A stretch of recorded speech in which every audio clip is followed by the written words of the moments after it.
dois ou mais amigos conversam, envoltos na neblina do mistério sobre o que é a realidade, onde a única premissa existente é a inexistência de qualquer certeza.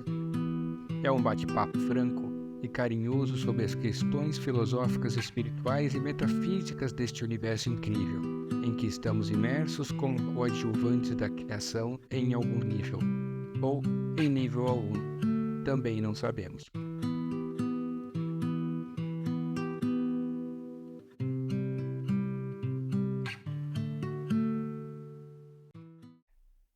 Olá pessoal, estamos aqui, eu, o Mr. Bilo Bilo e o nosso ilustre Zé Ninguém.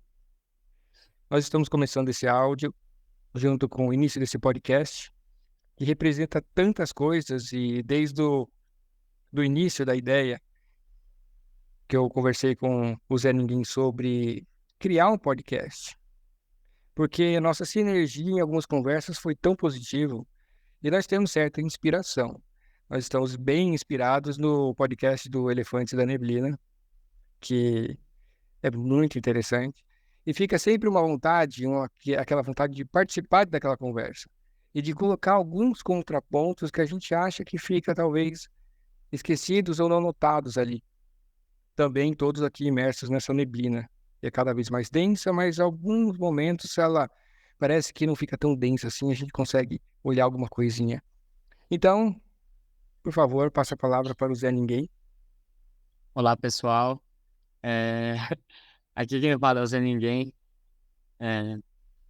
Queria deixar bem claro que a escolha desse nome aqui é pelo meu próprio entendimento, que eu posso dizer que acho que ninguém é tão especial assim, né?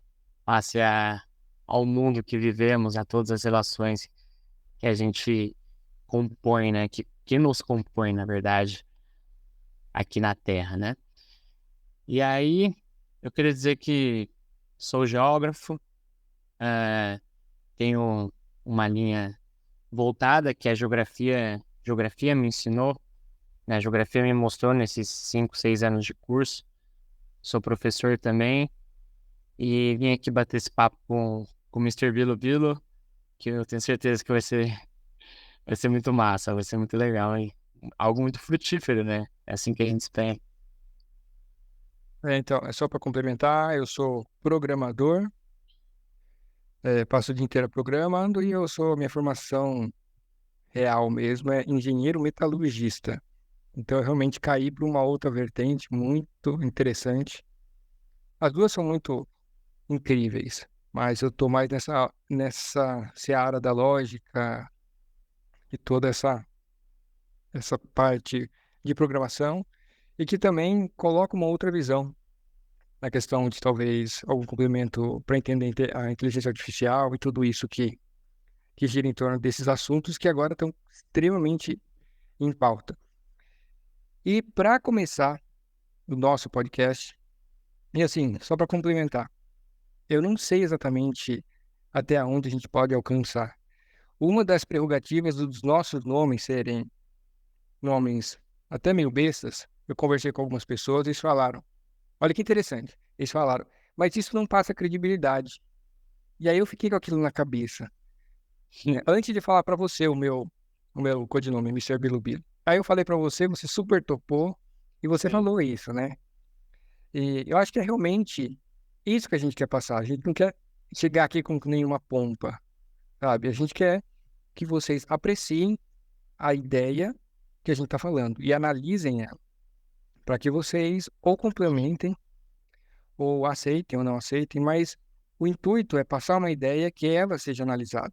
Agora, quem falou é uma mera questão de oportunidade e isso salva a gente também, porque aqui também não somos filósofos e não temos esse nível de conhecimento. Mas, realmente, Busque conhecimento. essa frase Busque me teve. conhecimento. Cara, isso foi muito legal. Foi muito legal porque vai muito de encontro com tudo isso.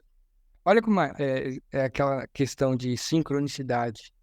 Tudo parece que vai vibrando conforme a gente vai jogando ideias e a coisa vai reverberando conforme ela vai acontecendo. Então, O tema que nós escolhemos, quer dizer, na verdade, que eu escolhi, o próximo episódio vai ser um tema que nosso ilustre Zé Ninguém vai escolher, mas eu escolhi ele porque eu acho, eu tenho grande convicção de que esse é o tema mais importante da existência humana, na minha opinião. Porque ele coloca, ele é tão incrível, eu vou até falar, a gente está falando do livre-arbítrio. Eu sei que é um tema que foi muito debatido, até no Elefante da Neblina, mas existem tantas considerações importantes e eu fico até um pouco desnorteado como existe uma interpretação tão incorreta de alguma coisa, porque isso acontece em todo lugar. Quando a gente começa a conversar, as pessoas elas nem param e pegam aquele termo, aquela palavra, aquela ideia e vão no dicionário entender o significado. Quando a gente está fazendo, por exemplo, um mestrado, uma metodologia científica, a primeira coisa que a gente tem que fazer é ir atrás da fonte e do significado das coisas, porque senão todo mundo cai no senso comum. E se cada um tem um senso comum atirando para algum lugar, como é que a gente consegue um nível acima de conhecimento? Fica muito jogado. E é isso que acontece com o termo livre-arbítrio. Que, incrivelmente, todo mundo tem uma ideia muito errada, mas se você cai no próprio dicionário, que é uma coisa extremamente acessível para todo mundo, ele mostra que não é isso. Então eu queria fazer uma pergunta para o Zé Ninguém. O que é o livre-arbítrio para você? Bom, ó, quando eu- desculpa, quando eu penso em livre-arbítrio, a primeira coisa que eu penso é em liberdade. E eu acho que a liberdade, a própria definição de liberdade é algo muito complexo de ser feita, né?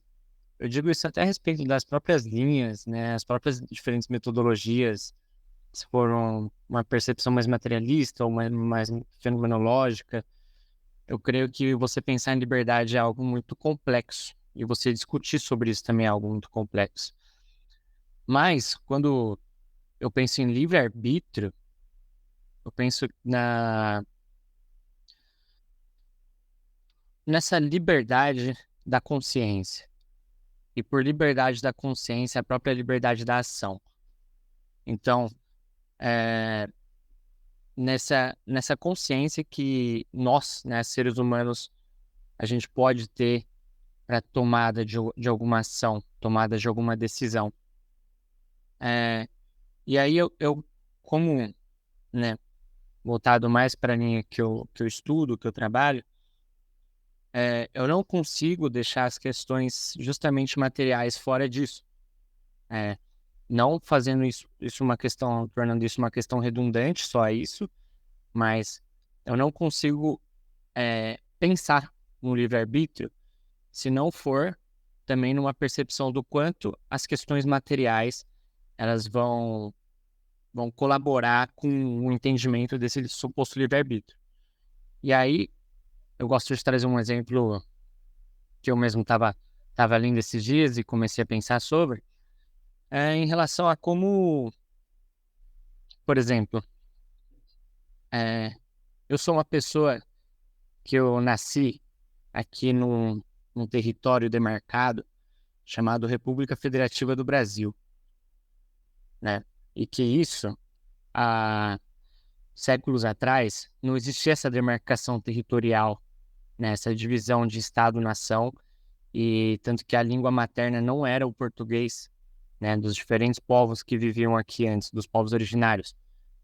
Então, quando eu penso nessa percepção, tudo o que faz parte dessa superestrutura, que eu componho ela e ela me compõe também, eu penso que isso influencia diretamente nesse meu livre-arbítrio, nesse meu poder o meu poder de tomada de decisão, o poder das minhas ações, e, consequentemente, da minha própria consciência.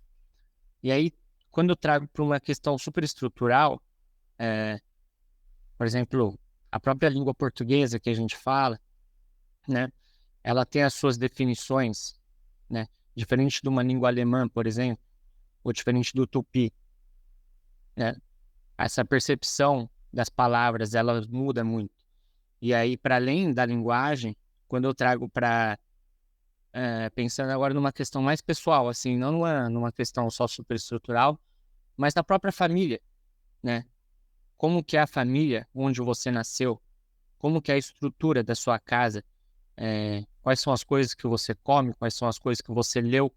Quais são as coisas que você ouviu durante toda a sua vida, né? Quais as coisas que você conseguiu falar sobre? Quais as coisas que você não conseguiu falar sobre, né? Todo esse ambiente, tudo isso, para mim, essa percepção material que, querendo ou não, estamos sujeitos a ela, nascemos, estamos sujeitos a ela. Eu acho que ela tem influência direta também no que a gente pode falar sobre livre-arbítrio. E aí, eu acho que tem muita coisa, tem muita coisa para caminhar aí. Mas eu acho interessante trazer essa percepção. Então, isso aí acredito que está tudo muito conectado. E quando a gente vai analisar alguma coisa, a gente tem que realmente separar ela, deixar ela numa. Tentar. É como se fosse tentar observar um novelo de lã com um monte de fio, cada um de uma cor, e a gente pega, tira um e analisa, faz algumas medições, mas está acontecendo tudo aquilo junto, aqueles fenômenos, aquelas situações. Mas, para a gente entender melhor o que é o livre-arbítrio, a gente precisa partir da definição. Então, se a gente olhar a definição do livre-arbítrio, e assim, como nós temos vários dicionários, cada um aborda um pouquinho diferente, mas em suma é. E uma coisa que confunde muito o livre-arbítrio é esse livre aqui, que realmente cai nessa questão de liberdade. Mas não é exatamente assim conforme eu enxergo. Então, ó, o livre-arbítrio é a capacidade de decidir ou escolher de acordo com a própria vontade, sem qualquer condicionamento prévio. Tem algumas outras questões aqui, algumas outras definições. Faculdade de tomar decisões segundo a própria vontade. Resolução dependente apenas da vontade. E liberdade da vontade em se determinar. Se a gente olhar aqui, o livre, nós temos duas palavras.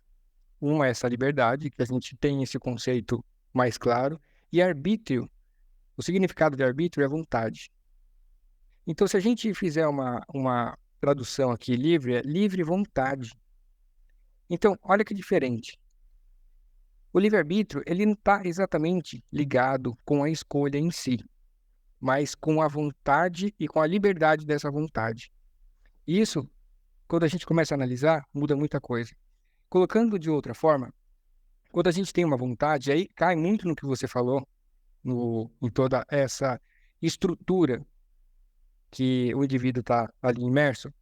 Quando surge uma vontade, ela é mais ou menos livre para acontecer. Então, eu vou dar um exemplo. Imagina que você está no banheiro, lá, tranquilo, e deu uma vontade que surgiu, e você ficar pelado. Quer ficar pelado no banheiro. Bom, não tem nada ali que vai coagir a sua vontade de acontecer, porque você está no banheiro, não existe nada errado fazer isso, a nossa cultura não oprime ficar pelado no banheiro em questões religiosas. Bom, a Bíblia não fala nada de ficar pelado no banheiro.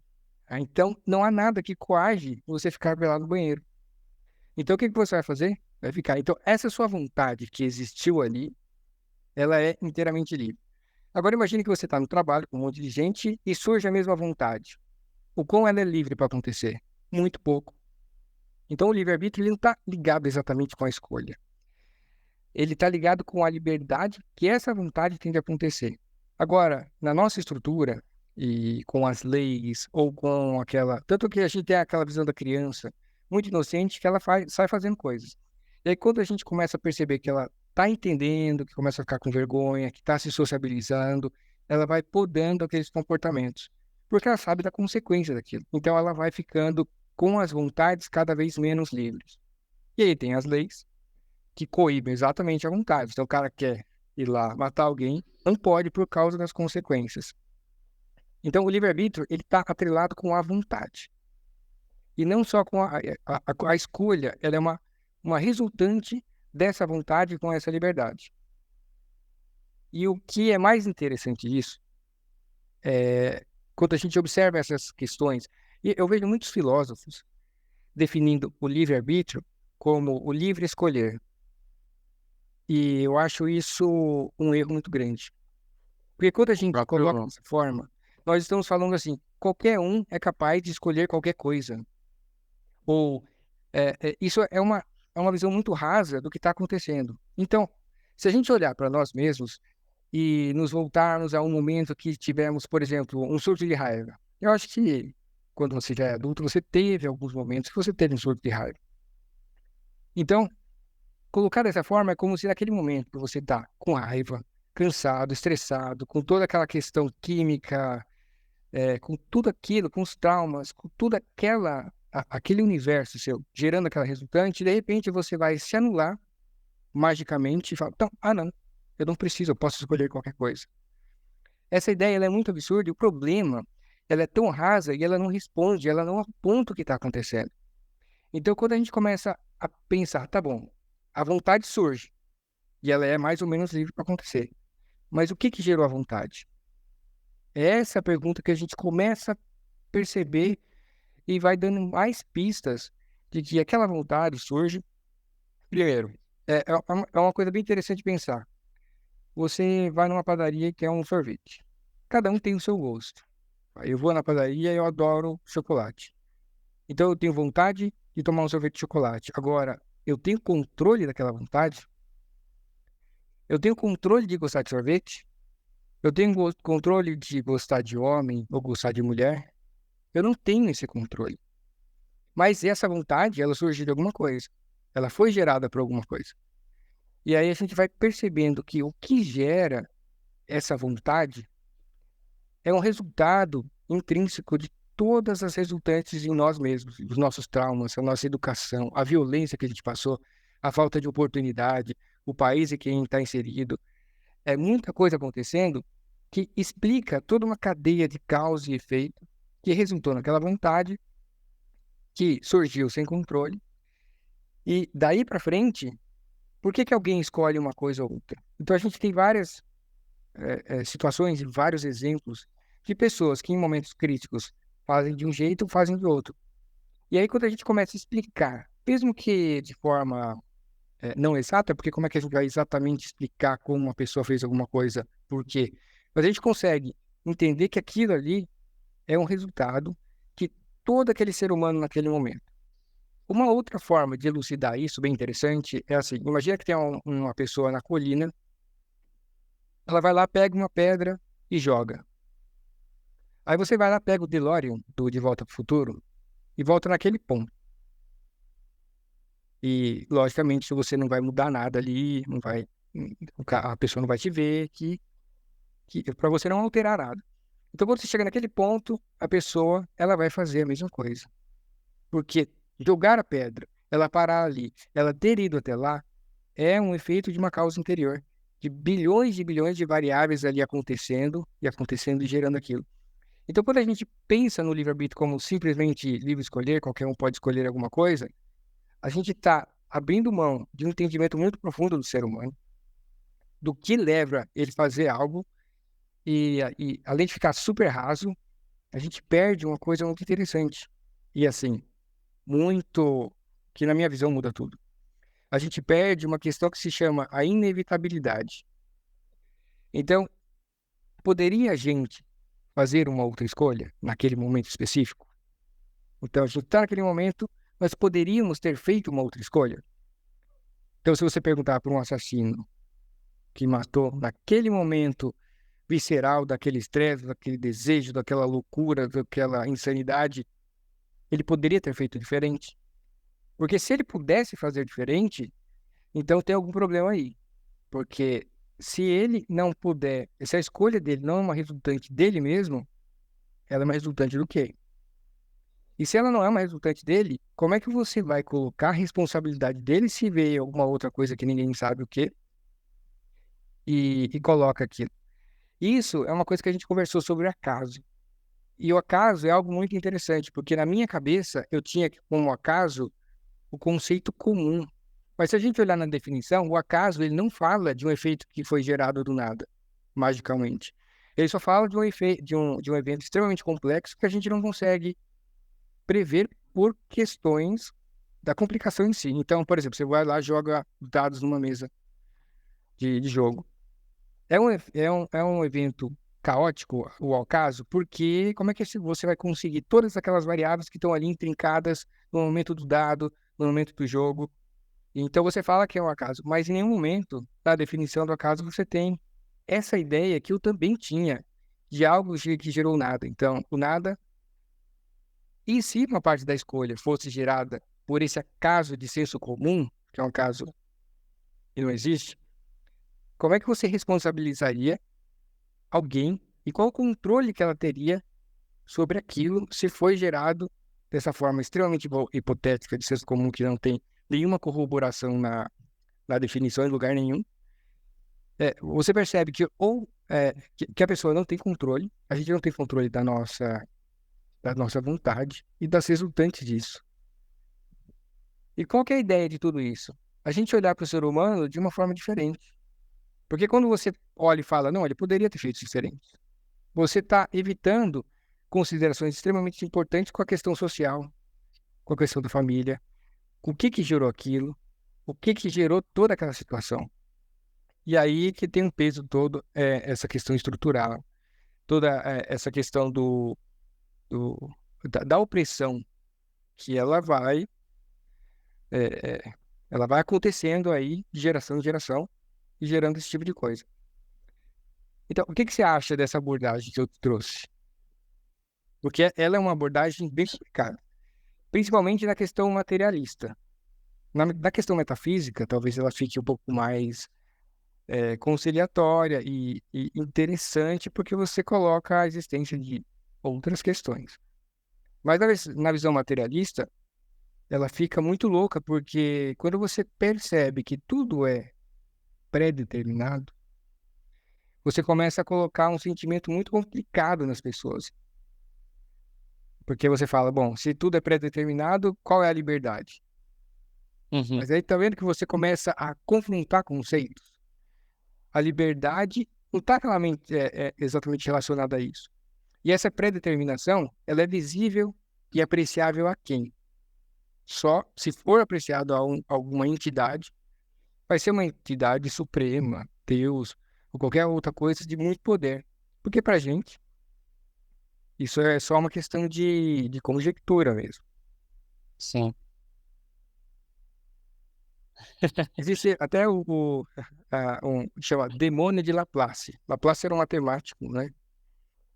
Que ele falava, ele tinha criado essa entidade com essas ideias. E a ideia dele é que existiria uma entidade capaz de possuir todas as variáveis daquele momento. E com posse de todas essas variáveis, ele poderia prever qualquer outro evento. A questão é, isso aí causa um certo incômodo. Geralmente, quando eu converso isso com as pessoas, e dessa questão da falta de controle e da inevitabilidade, isso causa um desconforto, que é como se você perdesse o propósito da vida. E é esse lado que eu acho um pouco perigoso dessa conversa, Uhum. quando você vai bem numa questão materialista. Sim. Mas ela também traz um outro nível de entendimento, um novo nível de empatia, porque se você começa a entender que tudo é inevitável, o que você faz diante do inevitável? Você aceita. Você vai se revoltar? Não faz muito sentido. Você aceita, você entende que aquela pessoa é o melhor que ela consegue ser naquele momento. Ela pode vir a ser melhor? Dependendo da dor, né? Sim. Que é uma. Agora, naquele momento, com tudo aquilo gerando naquele universo, gerando aquela resultante que vai gerar escolha, como é que ele poderia escolher diferente? Essa é a pergunta. Será que a gente pode fazer uma escolha diferente do que a gente fez? Faz Uhum. sentido isso? Pelo menos logicamente? Eu vou. Ah, né? Acho que tem muita coisa. O negócio deu uma E tem muita escada. coisa aí.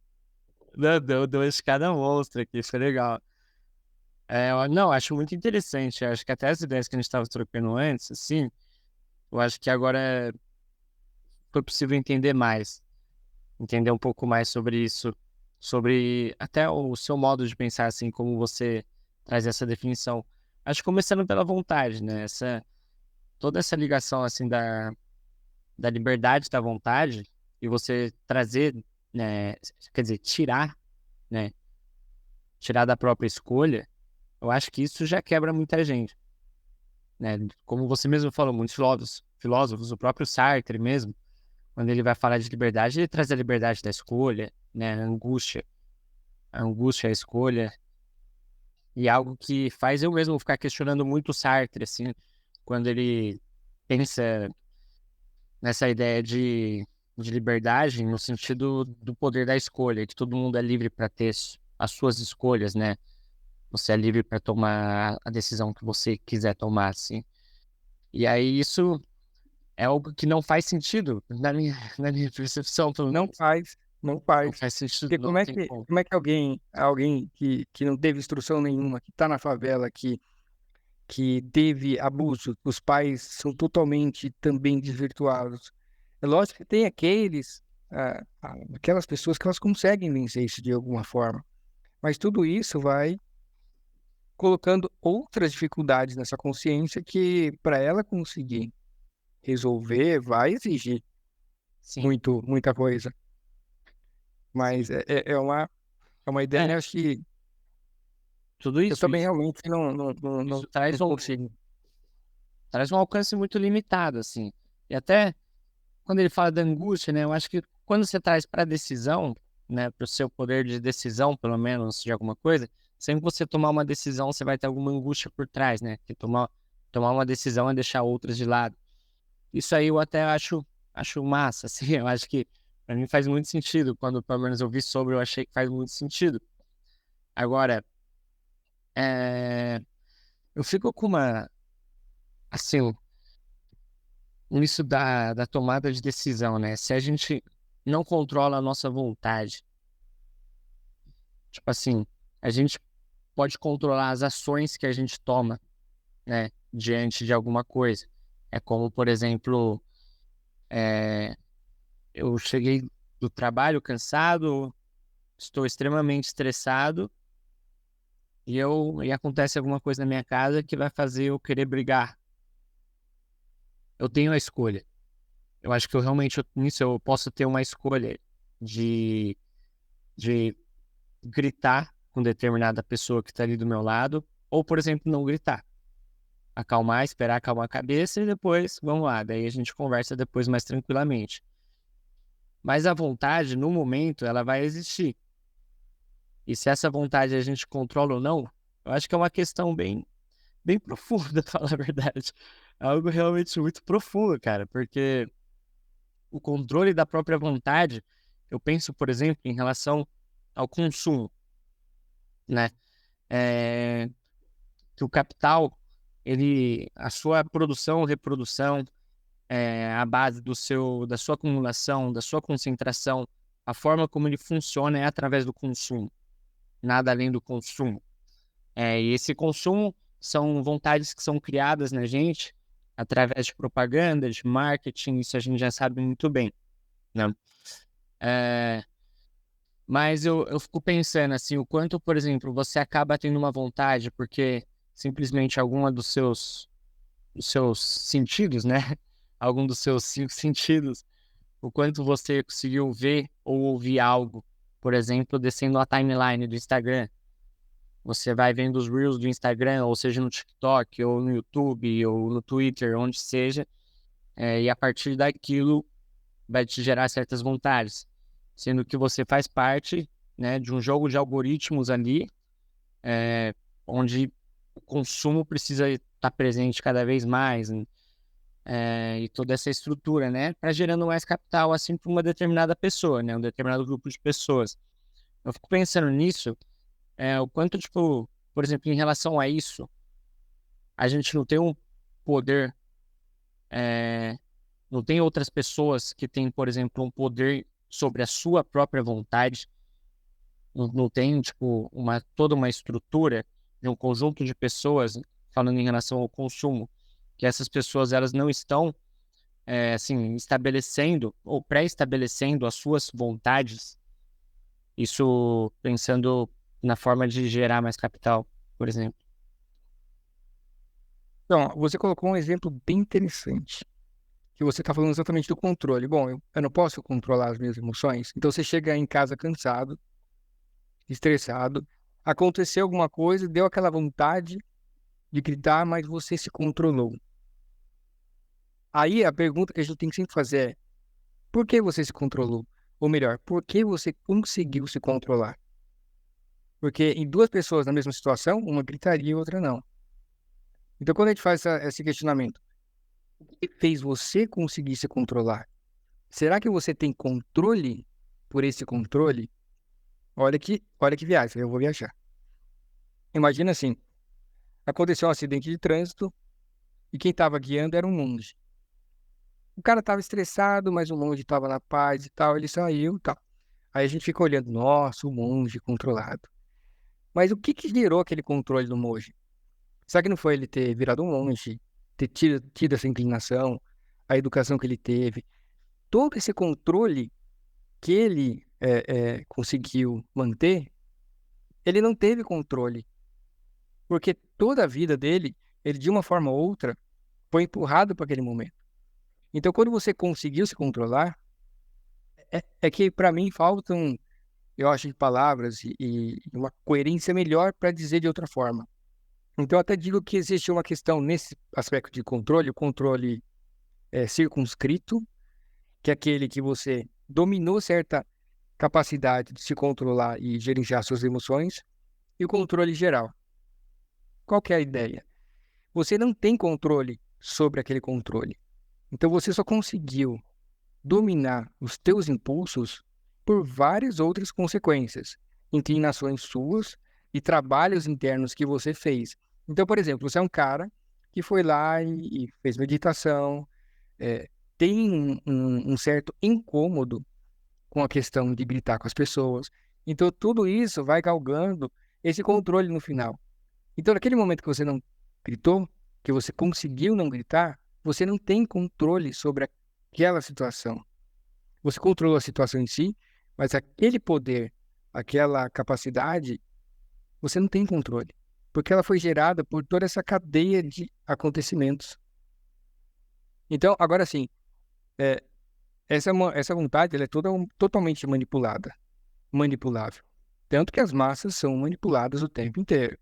Você acha que Sim, essa estrutura de poder aí quer que a população entenda de direitos, entenda de política? Não quer, porque ela vai inevitavelmente sacrificar o próprio posto que ela está ali e vai permanecer ali por muito tempo. Então ela quer quem que é a maioria que usa o TikTok? Não são as pessoas que são um pouco mais instruídas, é a massa. E isso é um excelente. É que assim, a internet ela é bem sapeca. Assim, eu acho que ela é bem incrível e sapequinha, porque ela consegue furar uma bolha que as instituições e as pessoas que querem manter o controle não conseguem deter muito. Elas conseguem controlar, mas sempre tem esse escape muito mais fácil. Isso é muito mais fácil de acontecer. Por exemplo, o cara tá lá no Instagram, mas de repente aparece um post diferente, falando uma ideia diferente, o cara fala, opa, e aí o cara clica lá, e o próprio Instagram, lógico, que ele vai sempre dar preferência porque, para os que estão gerando mais capital. Mas de uma forma ou outra, ele acaba sugerindo outras. E até alguns patrocinados também, mas com um veio diferente. sim. Então, eu acho que a tecnologia ela consegue, de uma forma ou outra, escapar e furar um pouco essas bolhas. Mas assim, as pessoas elas têm a tendência de continuar o caminho que elas estão percorrendo. E essa vontade, ela é controlada. Tanto que as pessoas são bem manipuladas por toda essa estrutura. Sim. Então, aí que eu fico pensando, tipo, então o quão livre, por exemplo, seria essa nossa própria vontade, se ela é manipulada, assim, de uma forma social, falando, numa estrutura social. Então, exatamente, ela é variável. Você não sabe. Essa vontade surge primeiro, a vontade de consumir algo. E muito consumir algo que a gente nem precisa. Cara, se você parar pra pensar que a gente não precisa de 80% do que a gente tem pra Sim, viver com bem, certeza. 80, 70, 80. Então, esse consumo, essa vontade, ela é gerada na gente, até pelas propagandas, pela aquela questão, né, de status. Só que a vontade surgiu. E o quão ela é livre para acontecer? Depende, depende do dinheiro que o cara tiver, depende da vida que ele tem. Das Então, condições materiais. as condições materiais, às vezes a pessoa até tem condições materiais, mas ela está muito presa, muito arraigada a um tipo doutrinário, um tipo de religião. Sim. São coisas que vão sempre podar o ser humano. Então, uma coisa é você falar que o livre-arbítrio é uma ilusão, que isso não tem nada a ver. É um absurdo você falar isso, porque o livre-arbítrio nem está preocupado com isso. Outra coisa é você falar, será que nossa vontade é livre? Ela é mais ou Sim. menos. Então, ela é extremamente variável. Cada coisa e cada vontade, ela é mais ou menos livre dependendo da situação. Então, às vezes você está no banheiro, às vezes você quer ficar pelado na rua, sei lá, Sim. nada contra. E isso aí vai impedir ou não, conforme a situação que você está. Hum. Mas o Ah, grande ponto, por que que eu acho que é tão importante? É porque a gente começa a julgar menos as pessoas. sim. Então você vai olhar lá para aquele meliante que cometeu aquilo, você não vai falar, olha, fez porque quis. Sabe, esse tipo de coisa?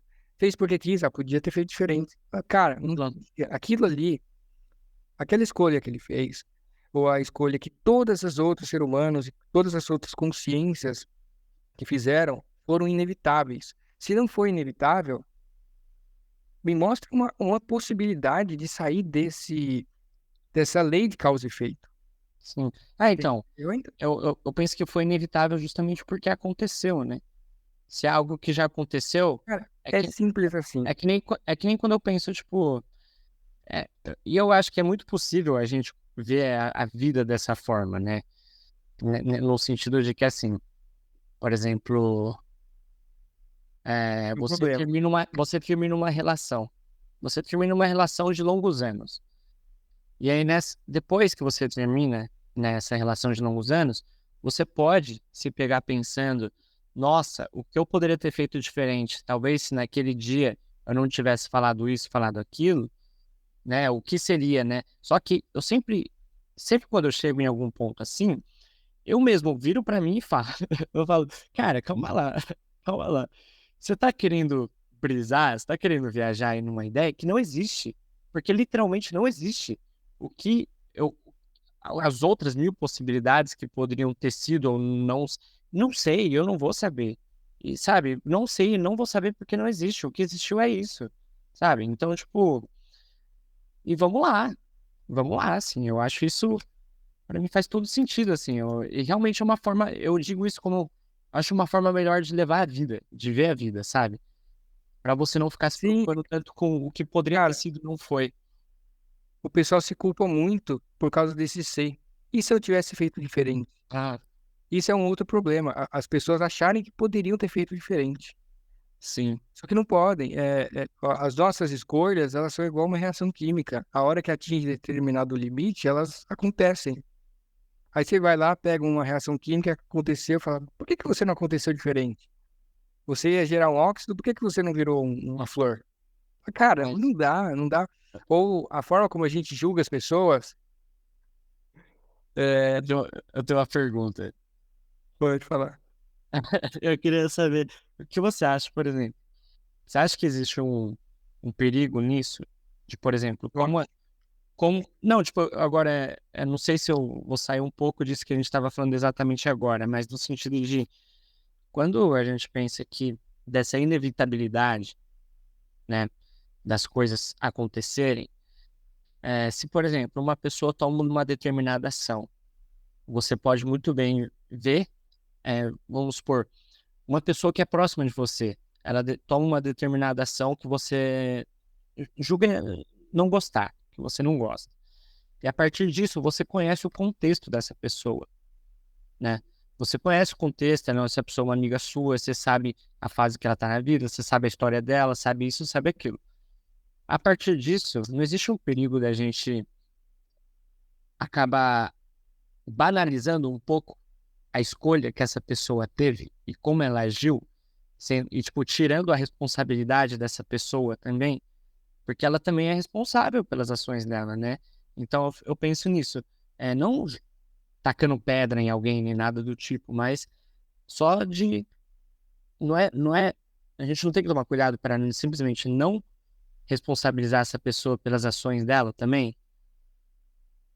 Cara, eu acho que existem vários perigos nesse caminho que a gente está tomando. Vários. E eu me sinto. Eu só vou abrir um deck aqui para responder essa pergunta que eu acho fantástica.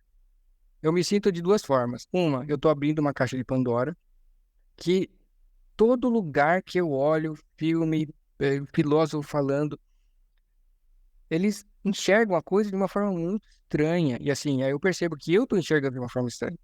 Então eu me sinto meio que um terraplanista, que fala que todo mundo coloca, não, é assim, tá, mas você não consegue enxergar. Eu espero que haja diferenças minhas dessa, porque eu realmente estou tentando entender o que o pessoal negligencia tanto, e eu só vejo negligência em cima dessas questões. Mas eu acho assim, eu sinto realmente que eu estou abrindo uma caixa de Pandora, porque primeiro as pessoas não entendem dessa forma. Isso primeiro causa muito incômodo e tem alguns perigos. Um deles é que algumas pessoas vão realmente negligenciar e falar, ó, como é que você responsabiliza algo inevitável? Essa questão, o cara foi lá e matou. Mas era inevitável ele ter matado, porque ele é um resultado de toda essa cadeia incrível de variáveis, de quinquilhões de variáveis acontecendo ao mesmo tempo. E muitas vezes eu caí nessa definição ou nesse pensamento. Mas aí eu comecei a estudar e existe a culpa. A culpa, ela não tem nenhuma relação com a inevitabilidade. Ela não quer saber se foi inevitável você jogar pedra no cachorro. Jogar pedra no cachorro é crime, é culpado. Entendeu? Então, existe uma responsabilização, que é a responsabilização legal. A pessoa é culpada porque infringiu uma regra da sociedade. Agora, no contato, na questão social, na questão de social das pessoas, dos amigos, da família, eu É, vejo é, é justamente aí que eu tava pensando. Tava pensando na questão bem muito social, mais assim. benefício. É, cara, eu acho que pode acontecer isso, mas talvez não seja tão ruim do que a crítica que vem de uma escolha da pessoa. Porque geralmente você critica, você não aceita. Aí a gente está mudando a moeda para um entendimento muito profundo e um carinho perante aquele entendimento. Então você olha para a pessoa e você não fala mais, por que que ela não fez assim? Essa frase, ele devia ter feito desse jeito. Você começa, putz, ele não podia ter feito diferente. Eu entendo, eu aceito, e aí você se coloca de uma posição muito diferente. Agora, eu não sei exatamente, eu não consigo também enxergar se isso. Eu acho que isso traz muito mais benefícios, até pela relação com as pessoas. Mas eu não sei se isso tem um lado ruim. Toda vez que eu fui criticado e que eu não fui acolhido com carinho, isso não ajudou em nada. Toda vez que eu fui acolhido com carinho, com respeito, com entendimento, eu sempre parei para reavaliar a minha ação. Então, é um ataque, uma crítica, é um ataque quando você não aceita a escolha de alguém ou quando você vai com essa energia. Então, eu Sim. acredito que existe muito mais resultados bons dessa questão do que essa, essa falta de responsabilização, porque realmente não tem nada a ver uma coisa com a outra. Se o cara fez, isso é muito legal. Até quando você está educando uma criança. A criança lá vai, faz uma coisa errada. O que geralmente, eu acho que na nossa vida a gente passou uma coisa assim que tinha um outro tipo de abordagem de educação. Ia lá e brigava. Por que que você fez isso? E tal, e tal. Então, um julgamento. Qual que é o ideal? Falar, ó, tudo bem, eu entendo o que aconteceu. Você tá aí no limite do que você é. Isso é até engraçado falar isso com uma criança. Você está aí no limite do que você é, mas você fez isso e precisa ter uma contrapartida. Então vamos lá limpar o que você quebrou, vamos lá fazer. A gente está caminhando para um outro nível de ser humano, né? Um outro momento. Então é uma questão de parar de julgar. Só que aí você, cara, como tudo, toda ferramenta ela pode ser usada. Você pode pegar uma chave de fenda para construir algo, ou para enfiar no olho de alguém. E assim, o problema é da chave de fenda? Não é. É de quem usa. Então a gente pode usar isso de uma forma muito positiva, ou a gente pode usar isso de uma forma negligente. Sim. E a gente não vai ter controle como usa isso, porque isso vai estar amarrado a tudo que a gente é. Então, o Uhum. que a gente, porventura, vier a fazer com base desse novo conhecimento, também é inevitável. Então, ó, olha que maluquice. Tudo que a gente interpreta e o que a gente consegue fazer é inevitável. Tanto que existe uma filosofia chamada filosofia da lucidez, que ela coloca como verbo da lucidez o conseguir. Então, a gente não fala assim, o cara foi lá e matou. Não, a gente fala, ó, o cara não conseguiu se controlar e gerou aquilo.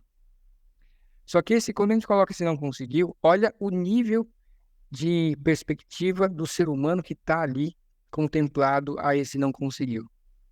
Você não julga o cara, você está entendendo que o cara. Agora, ele tem que ser responsabilizado?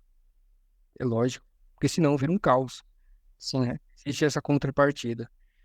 Mas tem esse perigo. E outro perigo que eu acho que o pior deles é da questão mais dos materialistas e se realmente compreenderem isso, cara, fica muito complicado encontrar um propósito. Porque qual que é o propósito da nossa consciência em algo pré-determinado? Assim, a gente pode. Mas quando eu penso, no materialismo, é, trazendo o próprio materialismo histórico, o materialismo histórico por si só, ele é a própria história acontecendo. E a história acontecendo, ela em si, ela não está escrita, ela está sendo escrita, né? Então, é justamente numa percepção materialista que eu, pelo menos, consigo trazer as ideias de causa e efeito. A dialética mesmo, a dialética materialista, ela traz isso. Ela traz a percepção de causa e consequência o tempo todo. Então não existe, né, para os materialistas, né, históricos, dialética, não existe nada que seja algo predestinado.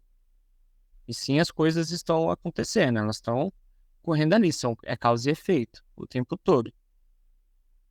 É que ser causa e efeito, ele já inevitavelmente torna tudo pré-determinado. Essa é a grande questão. Porque o que é ser pré-determinado? Agora sim, eu estou falando de pré-determinado, porque isso fica. A gente cai naquilo que a gente tinha conversado sobre o destino. O destino existe, o destino não existe. Só que, para quem o destino ele é inteligível? Para quem que consegue enxergar o destino? Ninguém aqui consegue. Seria, hipoteticamente, uma inteligência suprema sabe? Aí são confabulações que a gente não consegue alcançar. Ah, é Deus que consegue ver o destino. Tá bom, então não muda nada. Mas o determinismo, a prerrogativa dele tudo é pré-determinado.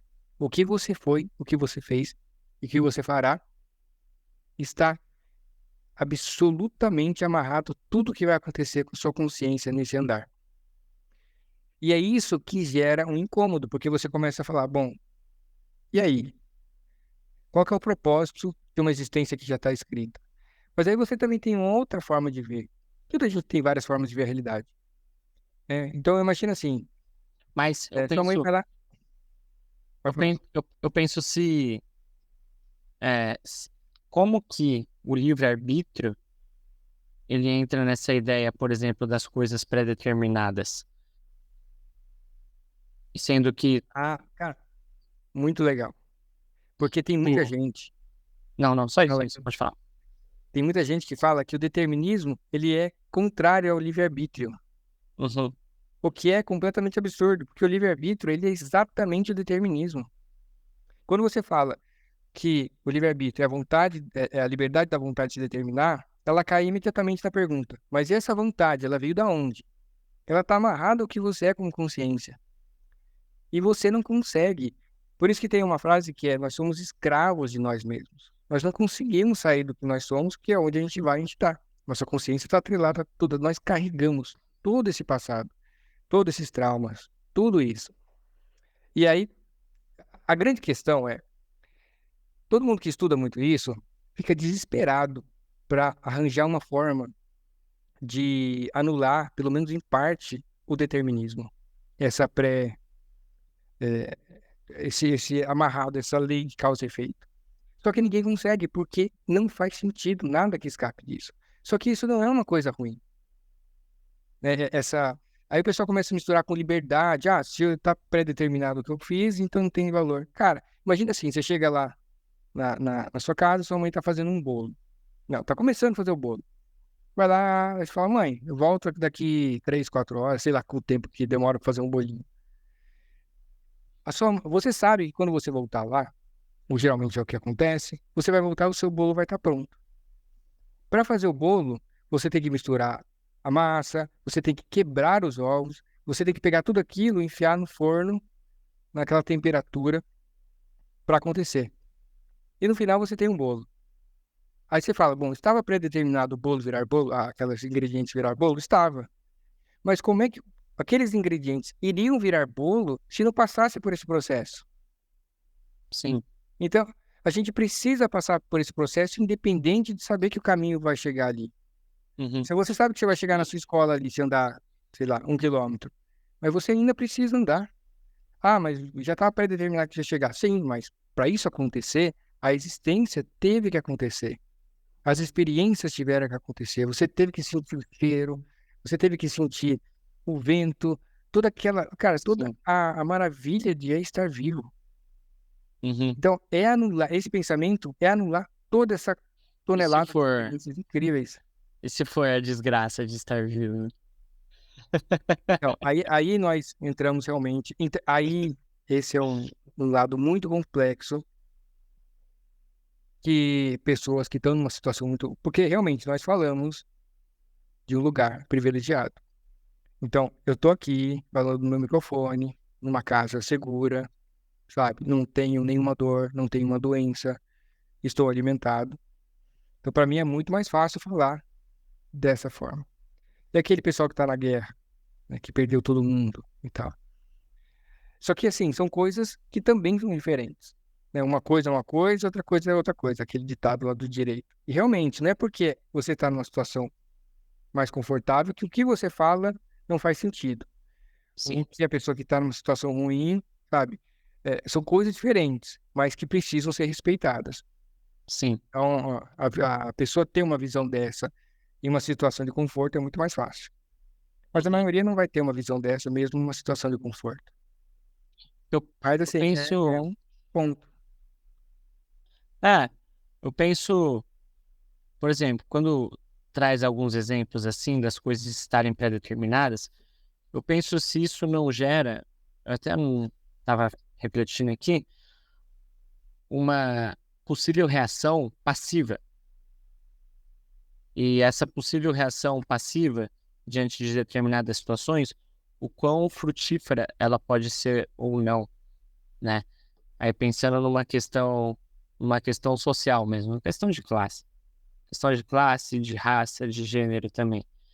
É, como que uma posição passiva diante de algo que está, entre aspas, pré-determinado, como que essa posição vai gerar frutos?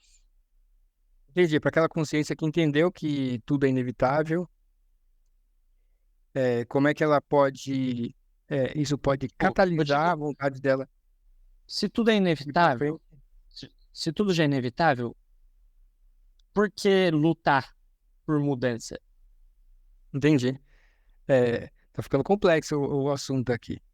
Eu vou colocar como eu vejo a questão. Existe uma questão que chama o incômodo. Então, eu vou te Aham. colocar um cenário. Imagina que você está na sua sala, num sofá extremamente confortável. Você deitou naquele sofá. O sofá abraçou você assim, muito confortável. Você não tem nenhuma atividade para fazer, nenhum compromisso. Você colocou naquele programa que você adora, que vai passar ali, tipo o Dorama. Tem 228 episódios por temporada, e tem 12 temporadas. Você não está com fome, você não está com sede. Aquele sofá não vai fazer você sentir incômodo nenhum da sua posição. E nada, absolutamente nada, vai te incomodar. sabe o que vai acontecer? Você vai morrer ali. Você vai morrer ali. Nós somos seres que só nos movemos por causa do incômodo. Uma hora você vai Uhum. querer mover de posição, você vai querer ir no banheiro, vai te dar fome, aquele programa vai te encher o saco, você vai querer fazer outra coisa. O incômodo vai te mover. Então, mesmo sendo inevitável, os incômodos e a tolerância sua aos incômodos também são inevitáveis. Então, você pega uma pessoa, por exemplo, Madre Teresa de Calcutá. Por que que ela é uma pessoa que foi, né, a princípio, que foi o que a gente tem de conhecimento? Quando ela via alguém sofrendo, aquilo doía tanto nela, de uma forma empática, que ela era coagida a fazer o que precisasse fazer para atender aquele ser. Se ela fosse insensível, ela passava na frente. Então, o incômodo gerou aquela situação, aquela vontade de ajudar e a escolha se desenrolou. Mas ela também não tem controle daquele incômodo. Da mesma forma que uma pessoa insensível não tem controle do incômodo que tem. Então, mesmo sabendo que é inevitável, tudo é inevitável. Então, você pode falar, bom, eu sou inevitável e tal, O mas próprio você vai incômodo querer também. fazer. O incômodo, você vai querer fazer alguma Incômodo. coisa, você vai ter sonhos, você vai, pô, tá bom, é incômodo, mas eu quero comprar aquele carro. Tá, aí para comprar o carro precisa fazer alguma coisa. Ah, mas é inevitável. Tá bom, mas a inevitabilidade ela tá acontecendo o tempo todo, nos teus desejos, nas tuas vontades, no teu incômodo, na tua tolerância à dor, sabe? Então, no fundo, para a existência em si, não muda muita coisa. O que realmente muda é a compreensão que a gente tem do ser humano, das outras pessoas e de nós mesmos. Tá profundo, hein? É, tá muito legal, na verdade. Eu tô adorando esse bate-papo aqui, pra falar a verdade. Eu fico pensando assim, acho que como é porque, pra mim, são coisas muito distintas. Eu penso que nem aquele exemplo que eu acho que eu não lembro se eu cheguei a conversar com você, mas eu penso que sim, sobre uma vez que eu fui falar sobre a dialética microterritorial. Pensando no microterritório, né, o território existe uma relação de força e toda essa relação de força tem suas diferentes escalas. Então, saber que nessa relação de força a gente está num país chamado Brasil, no estado de São Paulo, na cidade de São Paulo, na cidade, desculpa, é, não necessariamente São Paulo, mas uma outra cidade aí. Enfim, e aí eu tô dentro de uma sala de aula. Isso que eu tô dentro de uma sala de aula, existe também uma relação pré-estabelecida de poder ali, onde, querendo ou não, institucionalmente falando, a voz é do professor e os alunos estão ali e tal, né? Eu não concordo com isso, mas é assim que se dá de uma forma geral. A partir do momento que eu assumo esse papel, eu tô lá passando esse conhecimento para as pessoas. Se eu tô passando esse conhecimento para as pessoas e de repente é isso, eu comi um ovo meio estragado naquela manhã antes de ir trabalhar e aí o negócio aqui na minha barriga tá pegando fogo. E aí de repente eu solto um pum. Eu solto um pum alto. Não controlo, só solto. E aí, esse pum, os alunos ouvem. E tô dando aula para adolescente, tá entendendo? Adolescente é Vixe. daquele jeitão. Aí a molecada vai cascar e vai, vai tirar onda, assim, até onde der. E aí, o quanto, tipo, essa ação, essa, a causa de tudo isso que tá gerando esses efeitos, as causas estão gerando esses efeitos, o quão isso não é puramente, ou talvez meramente, não sei se puramente, mas algo meramente material. Aí que eu me perco, porque como isso está atrelado a um destino? Então, tudo que é causa e efeito, tudo que está acontecendo e tudo que ainda vai continuar acontecendo está atrelado a um destino, mas que ele não está escrito, ele está acontecendo no momento. Então, se ele acontece no momento, não é algo simplesmente material, é isso que eu penso. Entendi. Então, aí você tem um Uma certo dúvida, é problema dúvida só dúvida. que você está lidando com o tempo como se ele fosse absoluto. E o Uhum. tempo já se mostrou que é uma coisa extremamente variável.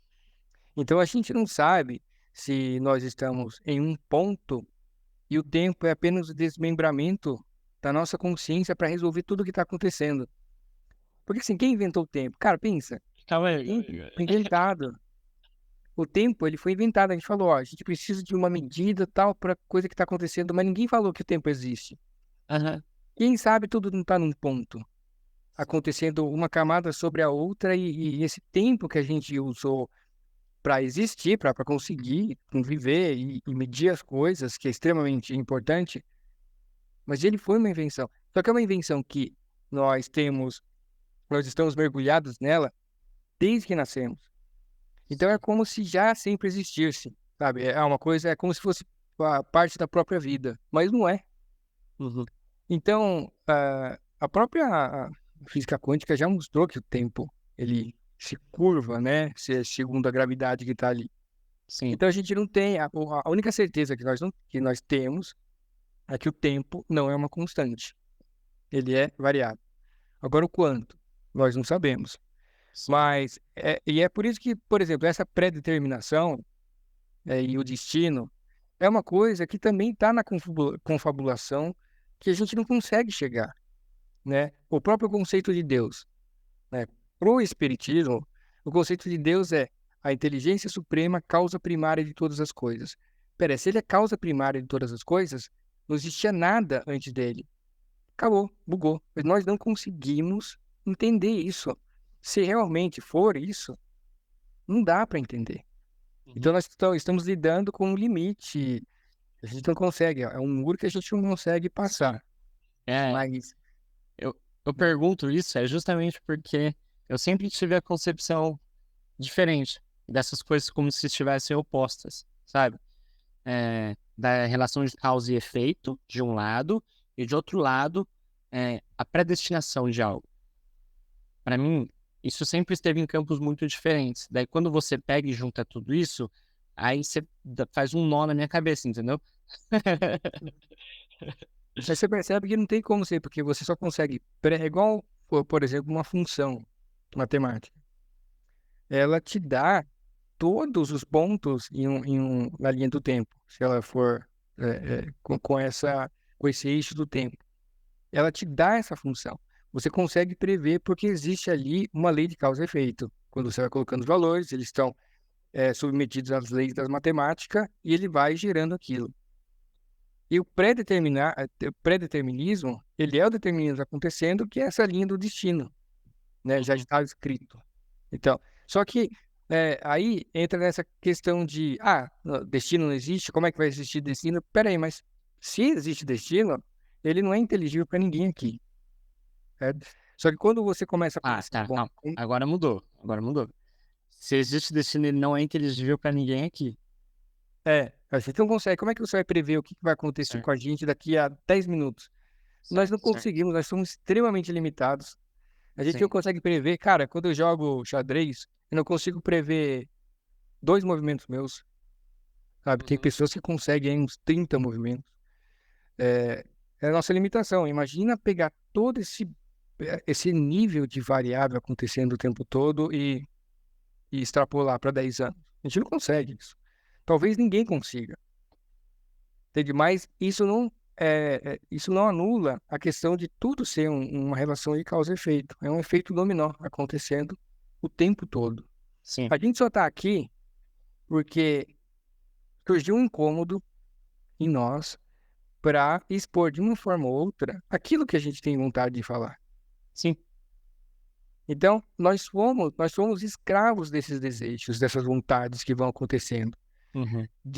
que nascem das nossas sensibilidades, das nossas confabulações e muito de uma vontade de trazer um pouco de luz para a humanidade. Eu tenho uma pergunta. Se somos escravos dessa nossa vontade, das nossas vontades, e ela, certas vezes, né, como você disse antes, a gente falou aqui, ela certas vezes ela acaba sendo, de certa forma, manipulável, até naquilo que a gente entrou do próprio consumo. Então, somos escravos também de outras pessoas? Ah, com certeza. Tanto somos escravos fisicamente, né, daquela pessoa que você nem tem vontade de estar ali, ou você tem pessoas.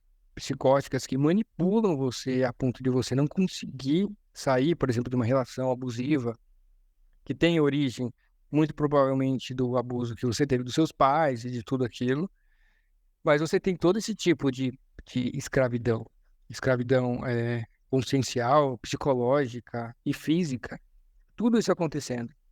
Porque quando a gente fala que nós somos escravos da vontade, você pode ter uma vontade, mas você pode dominar ela. Só que a questão é, o que fez você conseguir dominar aquela vontade, você não tem controle. Sim. Então, digamos, você tentou parar de fumar. Tentou uma vez, não deu, duas vezes não deu, na 28ª conseguiu.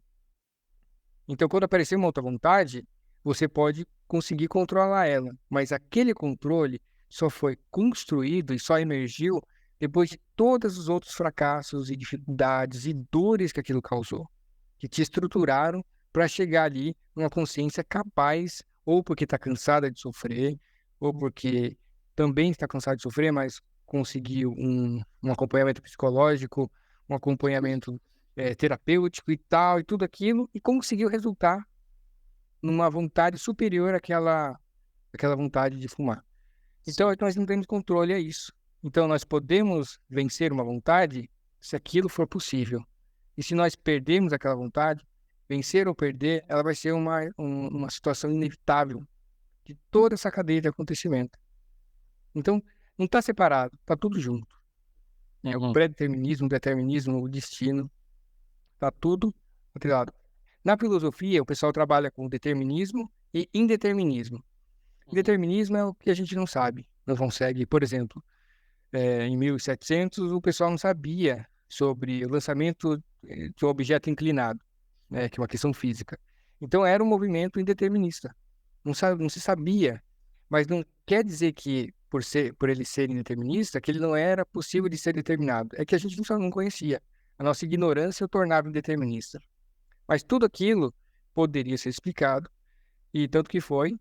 E tudo que nós não conseguimos explicar ainda, provavelmente em algum momento a gente vai conseguir. Uhum. E quando a gente consegue explicar uma coisa, a gente já coloca o próprio determinismo ali. Então, se você explicou por que uma coisa aconteceu, você já explica a própria amarração que gerou aquilo. Sim, A gente não consegue escapar disso. Só que isso não é uma coisa ruim. sim. E é essa parte que algumas Mas consciências vão encarar de uma forma bem negativa. e a persistência? Como você A traz a força de persistência vontade. nisso? Força de Persistência, vontade. força de vontade, isso. A pergunta sempre que prepondera nisso é: por que uma pessoa é persistente e outra não? Existe um exercício filosófico que é a teoria dos 7 porquês. Não sei se você já chegou a ter contato com isso. A teoria dos 7 porquês é assim: Não. ela mostra como nós somos incapazes de responder profundamente as coisas até chegar no porquê número 7. Então, vou dar um exemplo. Vai seu filho e aperta o interruptor da luz e pergunta: papai, por que acendeu? Você fala: porque você apertou o interruptor. Mas por quê? Olha só. Aí o pai para: "Vixe, como é que ele vai responder isso?" Bom, o interruptor interrompeu o circuito elétrico da luz e quando você ligou ela, ele deixou o circuito elétrico passar e a luz ligou. Aí ele fala: por quê? Caramba, como é que você vai responder isso? Sei lá, porque existe uma geração de energia, uma diferença de potencial e tal. Aí, se você conseguir responder, imagina um outro porquê. Você vai ter que levar em considerações de física quântica. A questão é, quando a gente faz esse tipo de análise, a gente não pergunta, não faz exatamente o porquê. Então, tá bom, aquele cara tem força de vontade, mas por que aquele cara tem e o Joãozinho não tem? Ah, aí você percebe que aquela força de vontade está amarrada a alguma coisa. Ela é um resultado do quê? Eu não sei, cara. Imagina quantas variáveis tem num ser humano, né? E na existência dele. Sim. E às vezes foi exemplo, foi ou alguma coisa que veio com ele para quem acredita nessa carga espiritual e tal, mas ainda está amarrado ao que ele é. Senão, nem seria mérito dele fazer uma coisa ou outra. Pô, o cara é super persistente com conseguiu fazer uma coisa incrível. Ah, mas aquilo é dele. É um resultado do trabalho de uma forma ou outra, mesmo que seja de algum exemplo dos pais. E tanto assim, você tem vários irmãos convivendo com os seus pais, e um fica super persistente e o outro não. Às vezes, é o mesmo ser humano, com os mesmos exemplos que tornaram uma pessoa persistente, a outra não tornou. E Uhum. aí é a variabilidade das possibilidades do universo. Olha só, imagina que você pega gêmeos. Hoje nós sabemos que os gêmeos não são 100% iguais. Né? Tem ali é muito próximo, mas não são. Mas você fala, bom, eu vou educar esses meninos exatamente iguais, de uma forma exatamente igual. Só que eles vão para a sala de aula. Eles não vão sentar na mesma cadeira. Um vai ter que sentar numa outra cadeira do lado. Cadeira que pode, por exemplo, pegar mais sol. Que está em volta outras pessoas, porque ele não está na mesma posição do espaço. Aí ele vai conversar com o pai, o primeiro filho, o pai está mais de boa. Vai perguntar a mesma coisa para o pai que está meio estressado, já vai ter uma outra resposta. Tudo muda o tempo todo. Então, Uhum. mesmo que tenha uma educação parecida, uma vida parecida, o universo em torno de cada um é muito diferente. Sim. Então, tudo muda. Mas para cada um ali, aquela existência, aquela carga de vida, tornaram eles o que eles são e tudo o que eles fazem e que se manifesta de uma forma inevitável. Você percebe que como é que quebra uma estrutura lógica dessa? Ela é extremamente lógica e tudo que tenta explicar de uma outra forma acaba parecendo piada. Aí eu sinto assim, as pessoas tentam explicar, mas não conseguem, aí ficam bravas. Aconteceu muito com isso comigo. Ficam bravas e falam, não, deve ter alguma outra coisa. Deve ter alguma outra coisa que você não está enxergando. Pode ser que tenha. E aí a gente está na busca, numa busca totalmente franca, para tentar achar alguma outra forma, ou até Uhum. sair com uma terceira, né? Tem uma frase do Leon Tolstói que é assim: compreender tudo é tudo perdoar. Eu acho incrível essa. E quando você realmente compreende tudo o que aconteceu ali, o intrínseco da coisa, você fala, putz. E tem uma outra frase do Arthur Schopenhauer, que é: o homem é livre para escolher o que quer, mas não para querer o que quer. Aqui Uhum. está muito atrelado com a vontade. Nós não Sim. temos liberdade nenhuma enquanto no que significa a vontade de acontecer. Uhum. E depois que ela acontece, nós somos mais ou menos livres para escolher fazer a vontade de se determinar. Sim. É essa a grandeza do livre-arbítrio, e por isso que a gente não pode minimizar ele falando é o livre escolher. Não é. Sim. Ele diz muito sobre o ser humano, sobre todos os seres humanos, os melhores e dos piores. E sabe o que é o mais interessante disso? Ele torna o melhor ser humano inevitável e também o pior ser humano inevitável. Ele pegou Jesus Cristo e Hitler, olha, é pesado que eu vou falar isso, igualou eles. Eu estou igualando Jesus e Hitler, mas não na questão do que são como ser humano, mas na questão de potencial. Jesus nunca poderia ser diferente do que é. E Hitler poderia? Poderia. Agora, por que que Deus permite que as coisas sejam dessa forma? Aí a gente vai entrar numa outra discussão que a dialética materialista ela não vai comportar porque ela não acredita na existência de Deus. E aí que é um perigo desse contexto todo, porque para os materialistas, não agnósticos, os materialistas mesmo, a vida fica muito estranha, ela fica muito sem propósito. Pelo menos, O, isso acho que é uma sensação que eu tenho. o Pode ser que propósito, não seja assim. o propósito geralmente ele parte justamente da ação e da ideia de mudança.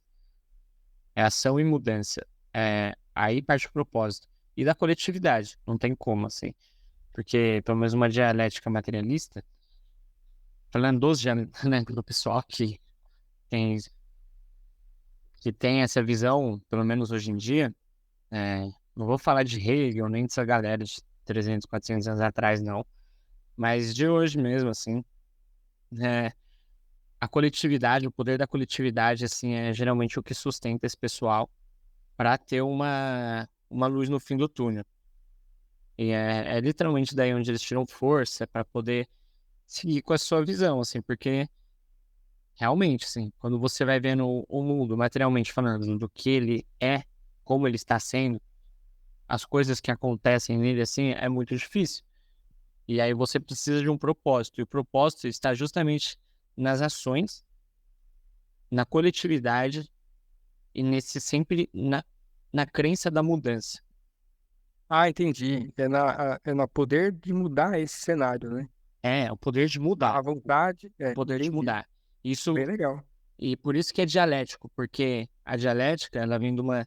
Você tem uma síntese, tem a tese e a antítese, e dessa antítese gera uma nova síntese. É que nem você pensar o que duas escolas diferentes fazem juntas, né?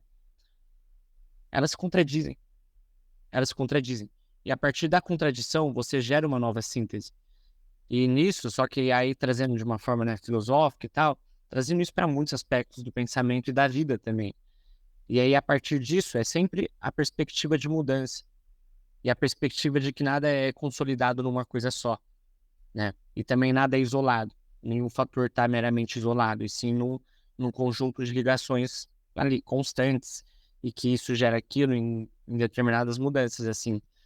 E eu acho isso, de certa forma, bonito até também. Eu não acho algo meio desesperançoso. Na verdade, eu acho algo... quando eu li um livro que é o Tratado de Materialismo Histórico ali, acho que eu já até falei dele para você, que era do Nikolai Bukharin. Ele era um sociólogo da União Soviética. E esse rapaz, ele traz exemplos assim, muito concretos, que eu acho que dá para entender muito bem como que é o pensamento assim deles.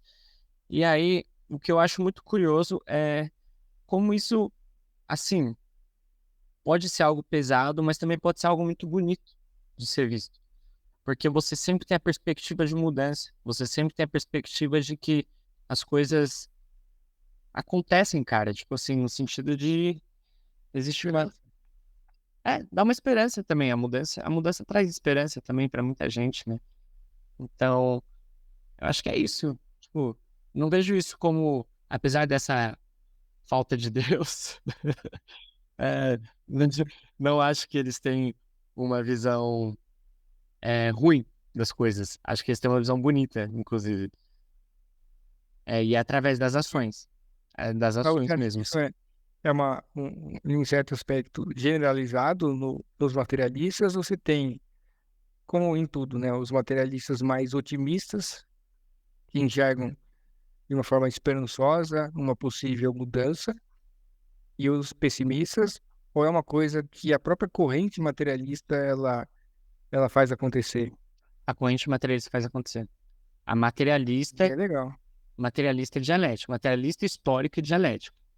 Essa corrente materialista, o materialismo histórico dialético, a percepção dessa corrente em si é isso. É a mudança não para.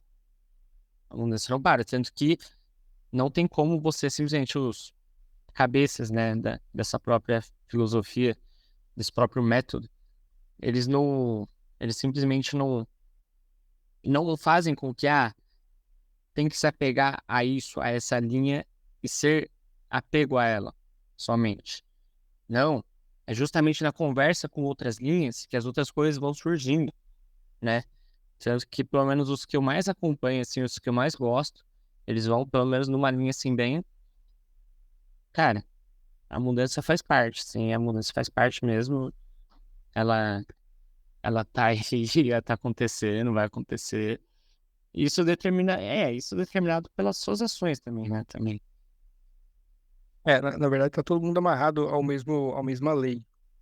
Mas é interessante porque isso promove realmente mudanças. Se você, até o que você falou, se você realmente acha que tudo é inevitável de uma forma um pouco não completa, você pode simplesmente desanimar e falar, bom, é tudo isso tudo desse jeito mesmo, então, né? Uhum. Mas isso aí também é uma interpretação incorreta de tudo que a gente disse, né? Sim, Todos esses pontos. É uma coisa muito complexa, mas é bem legal porque sim. se não existissem, por exemplo, esses materialistas, ficasse todo mundo meditando assim e tal, uma coisa muito mais contemplativa e primeiro ia ser muito mais vítima dos algozes Uhum. e precisamos de pessoas que que têm essa garra de fazer a coisa mudar. E aí você Sim, vê que um complementa o outro, cada um no seu momento, cada um no na sua ação. É, de uma forma ou outra acaba sendo responsabilizado em certo nível sim, e a coisa vai evoluindo. Tanto que até agora eu acho que a gente evoluiu. sim. É por isso que muitas vezes Verdade. eu não ligo, muitas vezes, de, tipo, expor minha opinião em determinado assunto, ou em determinado lugar, sabe?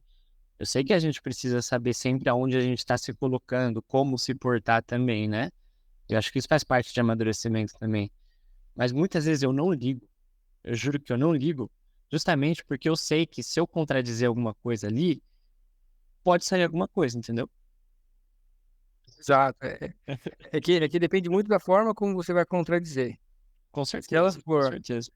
da forma correta, você abre muita luz ali. Principalmente se as pessoas que estiverem ouvindo estiverem realmente interessadas em procurar uma relativa verdade, né? E não defender.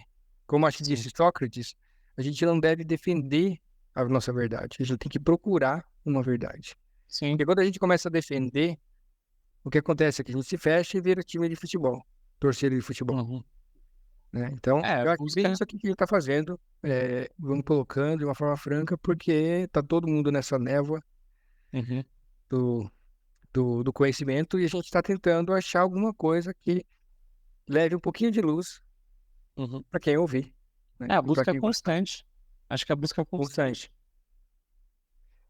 Maravilha, olha, cara, eu acho que pro primeiro, espetacular. Eu já estava um pouco ansioso assim, falei, meu, o que que vai sair disso? Mas eu achei um resultado incrível. Os contrapontos que você colocou, nossa, deixou muito rica tudo isso. É, eu achei bem legal E, também, cara. De verdade. então, é essa sinergia que é importante, porque você percebe, não há competição. Uhum. A gente está competindo, a gente está curtindo explorar E assim, realmente eu não acho que haja nada mais fascinante do que a forma como o outro pensa. Uhum. Então, eu tentar entender como você pensa, como você encara e reage à realidade é muito fascinante. E é Sim. essa troca que a gente vai promover nos próximos episódios. Eu não sei, mas acho que já passou de 1 hora. É, passou. Deve ter 1h20 aí, sei lá. Cara, adorei o papo e vamos Adorei também. dar a bala. Vamos lançar o nosso podcast aí. E o próximo tema fica a seu encargo. Vou pensar, é que eu tava com na cabeça antes, eu pensava em sonhos, mas aqui abriu outros leques Que aqui, legal. abriu outros leques aqui a conversa de hoje, né? Então eu vou pensar melhor, daí eu mando pra você. Maravilha. Aí fica, no que você decidir, a gente me manda antes para eu dar uma estudada, né? Pra Uhum. não cair. Como você tem um cabedal de saber um pouquinho diferente do meu, né? Uma questão histórica e tal. É bem interessante que a gente vai se complementando muito aí. Sim. Legal, um Achei abraço para todo mundo que ouviu aí. Adoramos a brincadeira. Um abraço para o Zé Ninguém. um abraço, Mister Bilovilo. Um abraço a todos que ouviram também. Muito obrigado. Muito obrigado, pessoal. Tchau, tchau. Valeu.